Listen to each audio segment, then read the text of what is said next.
Welcome back to accountancy class. Now, previous class we saw about the example 10 and 11. இப்போ என்ன பார்க்க போறோம் அப்படின்னா example 12 we are going to see. Now let us read the transaction. Paid rupees 4,800 in full settlement of rupees 5,000 due to the creditor Keerthana.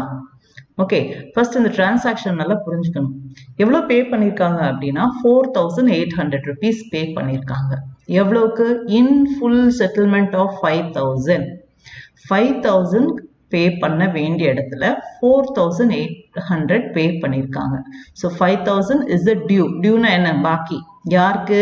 Creditor கீர்த்தனாக்கு 5,000 rupees வந்து அவங்களுக்கு பாக்கி நிற்குது. They have to pay the due amount of 5,000.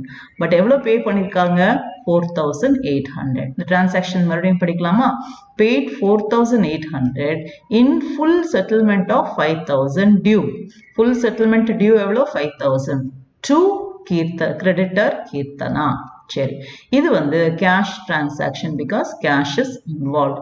So இப்போ இந்த transaction புரிஞ்சிச்சு இல்லையா? 5,000 ரூபாய் கட்ட வேண்டிய இடத்துல 4,800 ரூபாய் தான் கட்டியிருக்காங்க. அப்போ இந்த 200 rupees what happened to that we see now. Okay. Now what are the accounts involved அப்படின்னா Keerthana account. Keerthana is one who we are going to make the payment. Cash pay பண்ணியிருக்கோம். அப்போ அந்த 200 rupees பே பண்ணல பார்த்தீங்களா, அது வந்து discount Keerthana நம்மளுக்கு கொடுக்குறாங்க. இப்போ to encourage the debtors to make the payment quickly they will give discount. Okay, நம்ம டெட்டாஸ் வந்து கடன்ல வாங்கி பொருட்களை வாங்குறவங்க. ஸோ 2 மாசத்துக்கு உள்ள நான் பேமெண்ட் பண்ணிடுறேங்கிறோம். அப்போ அந்த 2 மாசத்துக்குள்ளார டைம் டியூக்குள்ளார பேமெண்ட் பண்ணிட்டா டெட்டாஸை என்கரேஜ் பண்ணுறதுக்காக டிஸ்கவுண்ட் கொடுப்பாங்க. Okay, so discount is given. So received discount account. So இதுல 3 account involved ஆயிருக்கு. Okay, Keerthana as a personal account. So personal account rule debit the receiver. So Keerthana account என்ன பண்ணோம்? நம்ம இங்க debit பண்ணிருக்கோம். So Keerthana account வந்து debit பண்ணிருக்காங்க. Okay, இவங்க Keerthana account is debited with rupees 5,000. இந்த அமௌண்ட் தானே டியூ உங்களுக்கு. சரி, next cash account. Cash goes out. நான் என்ன சொல்லியிருக்கேன்? கேஷ் பிஸ்னஸ்க்கு உள்ள வந்தா டெபிட், வெளியில போனா கிரெடிட். ஸோ கேஷ் அக்கௌண்ட் என்ன பண்ணணும்? நம்ம கிரெடிட் பண்ணணும். Okay, so cash account is a real account and cash goes out, so we are crediting cash to cash account. 4,800 தானே பே பண்ணோம் in reality. ஓகே, நெக்ஸ்ட் அந்த 200 rupees சொன்னோம் இல்லையா, அது பே பண்ணல, நம்மளுக்கு டிஸ்கவுண்ட் கிடைக்குது. to discount account. So how much is the discount account here? It is the amount of rupees 200. அதை கிரெடிட்ல காமிக்கணும். It's a nominal account. Nominal account உங்களுக்கு ஏற்கனவே சொல்லியிருக்கேன். All the expenses and revenues. So expenses எல்லாம் டெபிட்லையும் revenues எல்லாம் கிரெடிட்ல காமிக்கிறோம். So இது வந்து we are receiving the discount. அதனால it is a nominal account. It is given to the credit. Okay. So this is how you should write the transaction journal entry.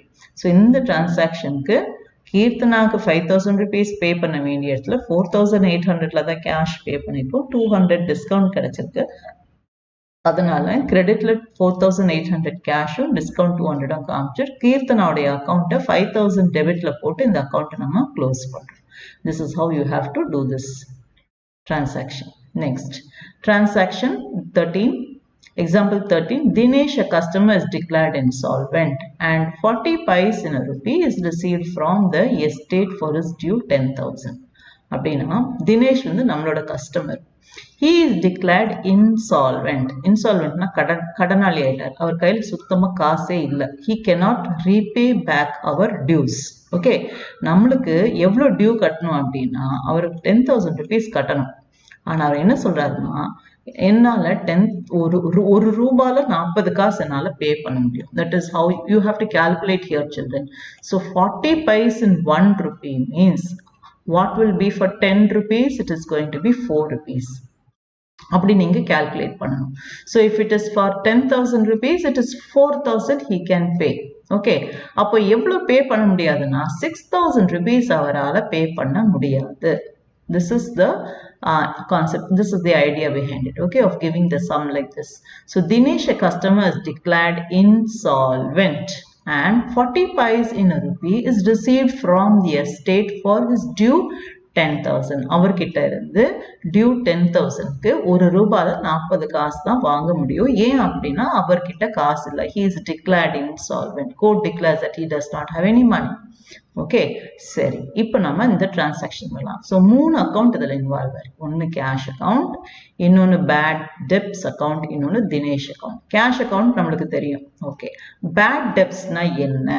இப்போ இதில் சொன்னாங்க இல்லையா, ஒரு ரூபாயில 100 காசு இருக்கு, ஆனா 40 காசு தான் என்னால பே பண்ண முடியும், மிச்சம் 60 காசு பே பண்ண முடியாதுன்னு சொல்றாங்க. இந்த மிச்சம் 60 காசு, அதாவது அப்போ 6,000 rupees வந்து நம்ம என்ன சொல்றோம், is considered as debts which are bad. டெப்ட் கடன் தான். இந்த டெப்ட் வந்து பேட் டெப்ட் ஆச்சுன்னா இது நம்ம ரிகவர் பண்ணவே முடியாது, நம்ம அவங்க கிட்ட இருந்து காசு வாங்கவே முடியாது. So you call them at a bad debts.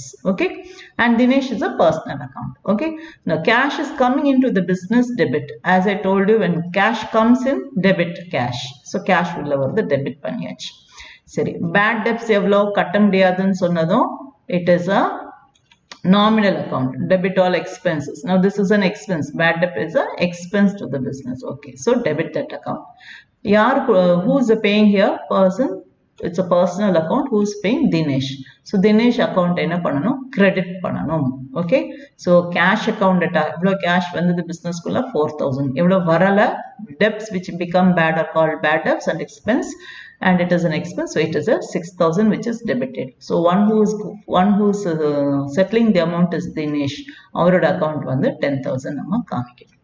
Okay, so this is how you do this sum, children. You have to see that you go through these two examples, that is example 12 and 13 many a times, because you may find it a bit different. It is not confusing, it is different, easy. உங்களுக்கு வந்து இதெல்லாம் இந்த concept எல்லாம் புது concept நீங்க படிச்சுக்கிட்டீங்கன்னா தான் உங்களுக்கு ஈஸியா இருக்கும். Okay, so all these transactions come for 3 marks or 2 marks. இது ஒரு இந்த பர்டிகுலர் டிரான்சாக்ஷன்ஸை கொடுத்து உங்களை ஜேர்னல் என்ட்ரி எழுத சொல்லுவாங்க. Okay, so please learn these transactions and journal entry is very, very interesting also and easy also. Work it out, write it out and see these transactions and journal entry so that it gets easy for you to learn this concept. Okay, we come to the end of this journal entry. Idoda journal entry vandu example sums of journal entry we come to an end. Now next class we will be going on to how to pass journal entry from the given transactions. Okay children, so go through it and benefit through this video. Thank you.